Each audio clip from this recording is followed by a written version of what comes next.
ఇక పరిశ్రమలకు ఇచ్చిన భూమిని రేవంత్ రెడ్డి అత్త సొమ్ములా పంచిపెడుతున్నాడని కేటీఆర్ మండిపడ్డారు. ఇక మహారాష్ట్రలో పెద్ద పెద్ద టెక్స్టైల్స్ మిల్లులు జనవాసాల్లోకి వస్తే అక్కడి ప్రభుత్వం 50% భూమిని వెనక్కు ఇవ్వాలనే కండిషన్ పెట్టిందన్నారు కేటీఆర్.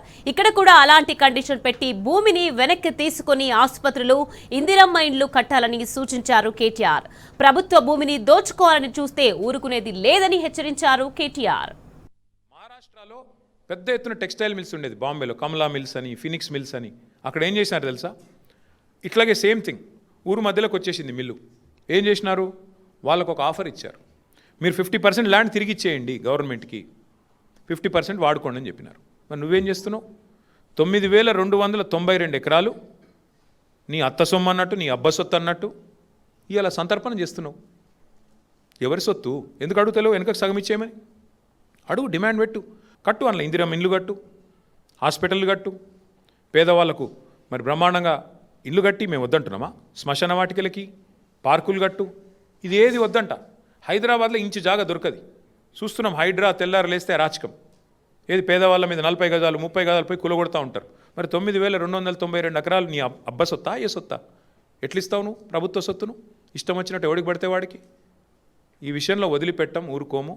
ఇది పెద్ద లూటు, ఇంతకు మించిన దోపిడీ బహుశా భారతదేశంలో ఎక్కడ జరగలేదు.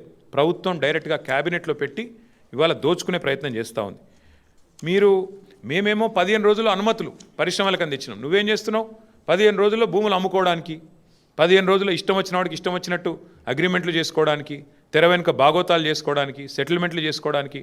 నేను చెప్పట్లేదు కదా, మీ మంత్రి గారు కుమార్తె చెప్తోంది భూముల గురించి. ఎట్లా దందాలు జరుగుతున్నాయి, ఎట్లా గొడవలు జరుగుతున్నాయి, ముఖ్యమంత్రుల అనుయాయులు తుపాకులు పెట్టి ఎట్లా బెదిరిస్తున్నారు, ఇవన్నీ కూడా జరుగుతూ ఉన్నాయి. ఖచ్చితంగా దీన్ని విత్డ్రా చేసుకోవాలి ప్రభుత్వం, లేకపోతే మాత్రం మేము ఊరుకోము. ముమ్మాటికి కొట్లాడతాం, న్యాయ పోరాటం చేస్తాం, ప్రజల్లో కూడా ఈ అంశాన్ని పెద్ద ఎత్తున తీసుకొని పోతాం.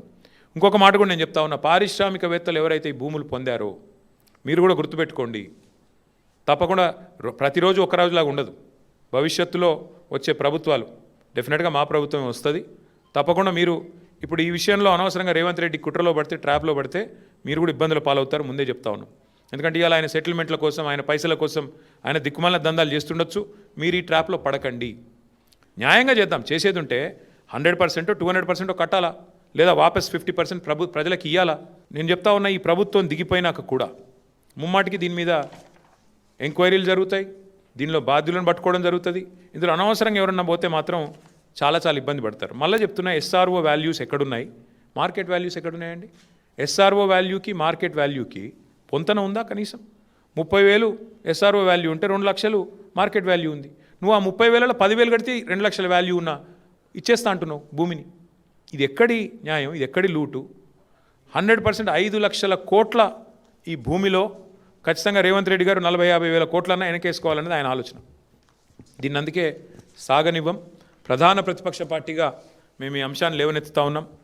బీజేపీకి గనక చిత్తశుద్ధి ఉంటే, భారతీయ జనతా పార్టీ ప్రభుత్వానికి గనక చిత్తశుద్ధి ఉంటే వారు కూడా ఈ విషయంలో జోక్యం చేసుకోవాలి. ఖచ్చితంగా ఇందులో కొన్ని సంస్థలు, అందులో బీజేపీ వాళ్ళు కూడా ఉన్నారు, కొన్ని సంస్థల యజమానులు. కాబట్టి నేను చెప్తున్నా, వాళ్ళకి చిత్తశుద్ధి ఉంటే, నిజంగా మీ పాత్ర ఇందులో లేకపోతే, మీరు వారు ఒకటి కాకపోతే మీరు కూడా వెంటనే స్పందించాలని చెప్పి నేను డిమాండ్ చేస్తా ఉన్నాను. ముందుకు రావాలని చెప్పి డిమాండ్ చేస్తూ, ఈ పాలసీ పూర్తిగా భూ కుంభకోణం, భారతదేశంలోని అతిపెద్ద భూ కుంభకోణానికి వారు తెరలేపారు. ఇది ఖచ్చితంగా దీన్ని అడ్డుకోవాలని చెప్పి ప్రజలు కూడా దీని విషయంలో అప్రమత్తంగా ఉండాలి అని చెప్పి మళ్ళొకసారి మీకు విజ్ఞప్తి చేస్తూ మీ అందరికీ కూడా ధన్యవాదాలు.